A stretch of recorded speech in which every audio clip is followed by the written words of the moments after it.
Allen, we've had a lot of people crying this week, and we've had a lot of emotional people getting jobs, getting let go.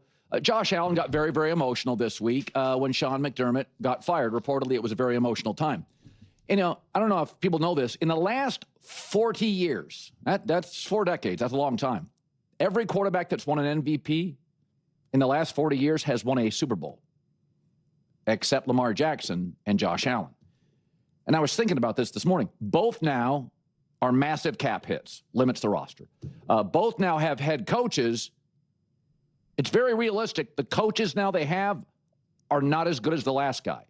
I mean, Sean McDermott won 66% of his games. Okay, that's really high. And John Harbaugh's got a winning playoff record and a Super Bowl trophy. Do we think Jesse Minter will be better than that? I don't know. Yes. Do we think Joe Brady will be better than McDermott? Yes. And both quarterbacks now not only have massive cap hits, we just saw Josh Allen in a boot, and Lamar Jackson has been hurt several times. So he's a little bit injury prone. And then here's the other thing. So if I had to bet today, is Lamar Jackson going to get to a Super Bowl? My bet today would be, no, I don't think he will. And I'm a huge fan. And if I had to bet, will Josh Allen get to a Super Bowl? It would be yes, but he would be an underdog, and I don't think they would win because of his cap hit. Because just in the AFC, forget the fact that Drake May and Bo Nix both have a top 5 coach in the league, an established winning coach. But both Drake May and Bo Nix have tiny cap hits for the next 3-4 years. So those Denver rosters, those New England rosters are going to be baked. They're going to be fantastic. All right, this presents a distinctly peculiar scenario at the moment, without a doubt. The proposition is that Josh Allen will guide his team to the Super Bowl, yet find his squad positioned as the underdog, presumably against opponents like the New England Patriots or Denver Broncos. The inherent contradiction is glaring. If they have already surmounted those very teams to reach the championship game, what rationale exists for an underdog designation? I can acknowledge the underlying premise. Franchises like the Patriots and Broncos, buoyed by the economic advantages of a quarterback on a rookie contract, possess significantly greater roster-building flexibility and capital. This is an indisputable, repeatedly demonstrated reality of the modern NFL's financial architecture. The foundational assertion here is that Sean McDermott failed Josh Allen, not the inverse. If one wishes to invoke win-loss records as a definitive metric, a substantial portion of that success is directly attributable to Allen's transcendent performances. Consider his statistical output across his 4 most consequential playoff defeats. In those losses, he has averaged 320 total yards, completed 67% of his passes, with an adjusted completion percentage of 79%, accounted for 12 touchdowns against only 2 interceptions, averaged 3 touchdowns per contest, maintained a passer rating of 104.2, and added 61.1 rushing yards per game. These figures, compiled solely in games ending in defeat, arguably surpass, depending on the category, the playoff statistics of any quarterback in league history, irrespective of outcome. These losses came against the Broncos and the Chiefs in 2021, 2023, and 2024. Therefore, in his last 4 postseason losses, the primary differentiating factor was not Josh Allen's performance, but rather the structural and strategic limitations of the team around him, for which the head coach bears ultimate responsibility. Sean McDermott is a significant reason for that shortfall. Consequently, when the discourse centers on an inability to reach or win the Super Bowl, the coaching variable is paramount. The transition to Joe Brady as the primary offensive voice prompts the question, can he be an improvement? At a minimum, it is challenging to envision him costing the team more playoff games. That is the pragmatic baseline. Thus, it is an undeniably challenging era for quarterbacks of this elite stratum: Lamar Jackson, Josh Allen, Joe Burrow, Patrick Mahomes. I expressed this sentiment last year and maintain it. As an individual who considers Josh Allen not merely elite, but the premier quarterback in the National Football League by a considerable margin, my perspective is unequivocal. In a conventional tiered ranking, I typically group multiple passers in the top echelon. However, my genuine assessment places Josh Allen in a singular stratum, with all other quarterbacks occupying the tier beneath. This conclusion is derived from consistent film analysis and a comprehensive review of his statistical dominance, which borders on the surreal. The contrast is especially stark when examining his performance in playoff losses compared to Patrick Mahomes' output in similar circumstances.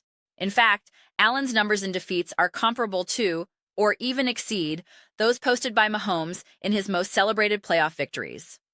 The magnitude of what Josh Allen consistently delivers under the brightest lights and most adverse outcomes is nothing short of extraordinary. Yet, this admiration is tempered by profound concern for his long-term trajectory, a concern that extends to this entire generation of dual-threat phenoms. The cumulative physical punishment Allen endures is staggering. I am not convinced we witnessed the optimal versions of Allen, Jackson, Burrow, or Mahomes this past season. While each had signature moments, Allen in particular had multiple superhuman performances.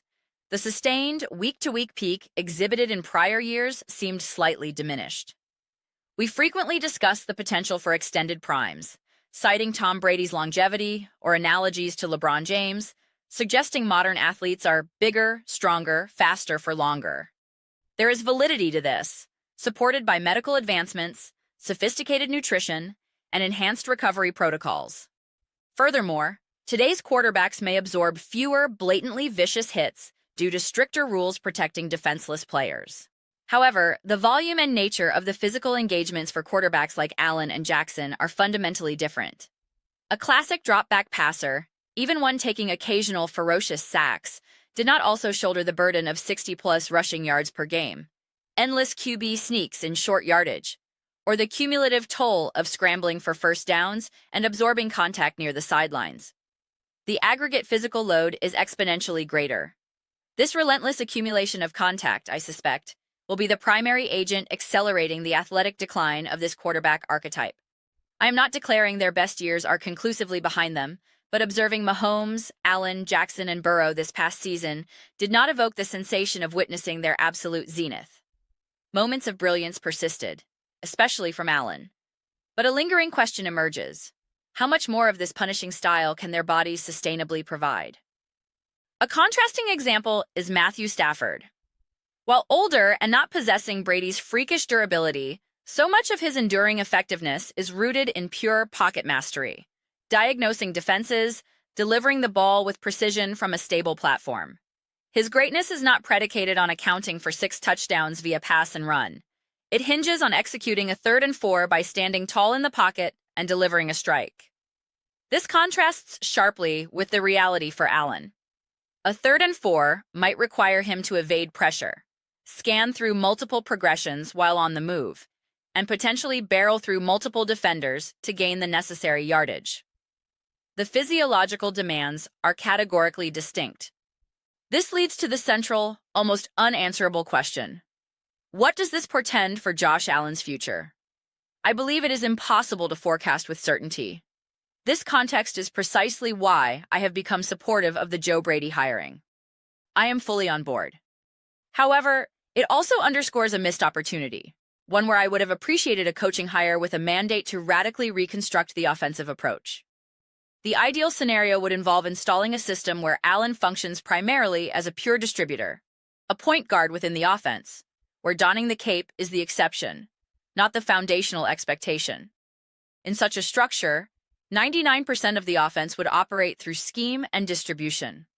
Then, on the occasions where improvisation and individual brilliance are required, those moments would feel effortless because they are not the system's bedrock. They are its punctuation.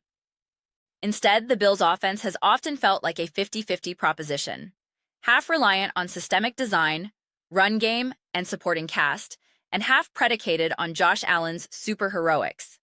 This contrasts with the framework Patrick Mahomes enjoyed earlier in his career, where he could primarily function as a distributor to weapons like Tyreek Hill and Travis Kelce, reserving his extraordinary plays for broken plays or critical moments.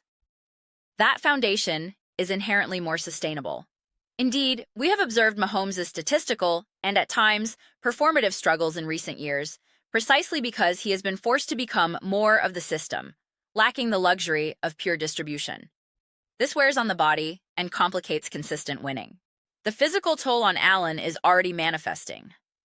Last season, his foot injury necessitated multiple X-rays in a short span, a clear medical indicator of monitoring a pre-existing condition for deterioration, not assessing a new, unrelated ailment.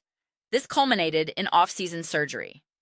The previous year, a hand injury sustained early persisted, with a visible, painful recurrence during a game weeks later, a telling signal of a lingering managed issue.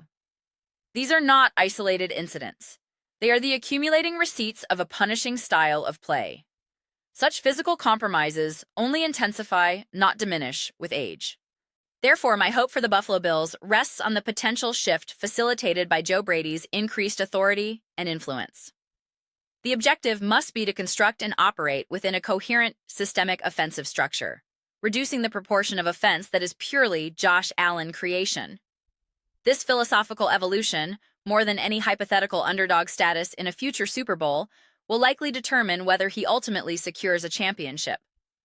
The original commentary's logic regarding an underdog Super Bowl appearance is inherently flawed. If Allen's Bills navigate a gauntlet featuring Lamar Jackson, Joe Burrow, Patrick Mahomes, Bo Nix's Broncos, and Drake May's Patriots to emerge from the AFC, they would have already proven their capability against the conference's best. Automatically casting them as underdogs in the final game, regardless of the NFC opponent, be it the 49ers, Eagles, Rams, or Lions, seems a premature dismissal. Predicting specific matchups years in advance is fraught with uncertainty due to roster turnover, but the core principle remains. A team that conquers the AFC's elite quarterbacks has earned its standing and should not be reflexively discounted. Those are my detailed contemplations on this complex subject. I am genuinely eager to receive your perspectives and analyses. What is your collective assessment of Josh Allen and the Buffalo Bills championship window? Do you believe he is destined never to win a Super Bowl? Please articulate your thoughts in the comments section below.